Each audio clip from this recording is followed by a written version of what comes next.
that I am the right man in the wrong party. I repeat, I am the right man in the wrong party.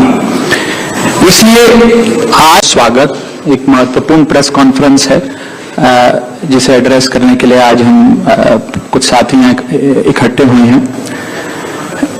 जिस आम आदमी party को मैंने अपने खून और पसीने से सींचा और अपनी जवानी के 15 साल दिए, वो आम आदमी पार्टी आज पूरी तरीके से अपने सिद्धांतों से, अपने मूल्यों से, अपनी कोर मॉरल और वैल्यूज से भटक चुकी है।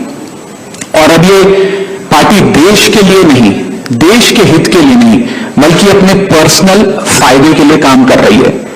आप में से कई लोग पिछले कुछ सालों से मुझे ये कह भी रहे थे और मैं पर्सनली पिछले कुछ सालों से ये महसूस कर रहा है एक एक करके। मैं सरल भाषा में कहूं तो हम अपना करियर बनाने के लिए राजनीति में नहीं आए थे। हम लोग अपना करियर छोड़ के देश के लिए राजनीति में आए थे। और यदि देश के लिए काम इस पार्टी में नहीं हो पा रहा है, वो इसलिए क्योंकि अब आम आदमी पार्टी वो पुरानी वाली आम आदमी पार्टी नहीं रही। और पिछले कुछ सालों से आप लोग लगातार मुझसे पूछ रहे थे कि राघव जी, आप एक साल से पार्टी की गतिविधियों से अलग क्यों नजर आते हैं, पार्टी से किनारा क्यों कर लिया। तब मैं कुछ बोलता नहीं था, मैं प्रयास कर रहा था कि चीजें बेहतर हों। लेकिन आज मैं आपको असल कारण बताता हूं कि क्यों मैंने पार्टी की गतिविधियों से अपने आप को अलग कर लिया। और उसका कारण यह है क्योंकि मैं उनके गुणगान लेकर पॉजिटिव पॉलिटिक्स करें। इसीलिए हमने ये डिसाइड किया that we the 2/3 members of parliament of the belonging to the Aam Aadmi Party in Rajya Sabha exercise the provisions of the Constitution of India and merge ourselves with the BJP. हम BJP में विलय करते हैं। पिछले 12 सालों में Bharatiya Janata party की केंद्र की सरकार, माननीय प्रधानमंत्री नरेंद्र मोदी जी के नेतृत्व में जो सरकार चल रही है, उसने कई मजबूत ऐसे फैसले लिए जो आज से पहले नेता फैसले लेने से शायद डरते थे। चाहे वो आतंकवाद की जड़ें उखाड़कर फेंकना हो या भारत को विश्व की टॉप इकोनॉमीज में लाना हो। और इस नेतृत्व पे जनता ने एक बार नहीं, 2 बार नहीं, 3 बार मोहर लगाई है। हम सब अपने आप को सौभाग्यशाली महसूस कर रहे हैं कि हम माननीय प्रधानमंत्री नरेंद्र मोदी जी की लीडरशिप में और गृह मंत्री अमित शाह जी की संकल्प शक्ति के साथ जुड़कर बिना रुके और बिना थके देश के लिए काम करेंगे।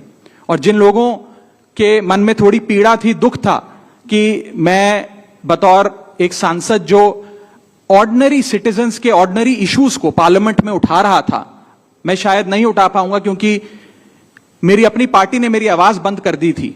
मैं उन्हें भी कहना चाहता हूं कि आप चिंता मत करिए, मैं उसी कमिटमेंट, उसी जोश और उसी एनर्जी के साथ आपके तमाम मुद्दे उठाता रहूंगा। जय हिंद।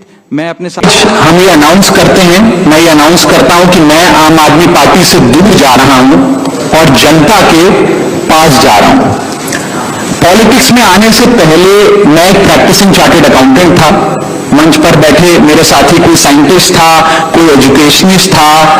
और आज जो लोग आम आदमी पार्टी का दामन छोड़ रहे हैं, अलग हो रहे हैं, आम आदमी पार्टी से दूर हो रहे हैं, उनमें कोई वर्ल्ड क्लास क्रिकेटर रहा, कोई पद्मश्री रहे, कोई सोशल एक्टिविस्ट रहे, ये तमाम लोग अपना सब कुछ छोड़ छाड़ कर, सब कुछ न्यौछावर कर कर एक करप्शन फ्री इंडिया का संकल्प लेकर आए थे और इस पार्टी को स्थापित किया था।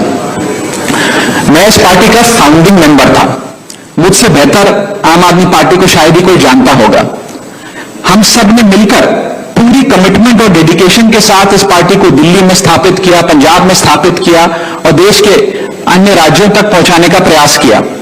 लेकिन आज मैं बहुत दुख के साथ, बहुत पीड़ा के साथ और बहुत शर्म के साथ ये कह रहा हूं कि जो पार्टी करप्शन खत्म करने की कसम खाकर बनी थी, वो पार्टी आज करप्ट और कॉम्प्रोमाइज लोगों के हाथ में बुरी तरीके से फंस चुकी है। और इसीलिए हर वो देशभक्त आदमी जो भारत मां की सेवा करने के लिए आम आदमी पार्टी से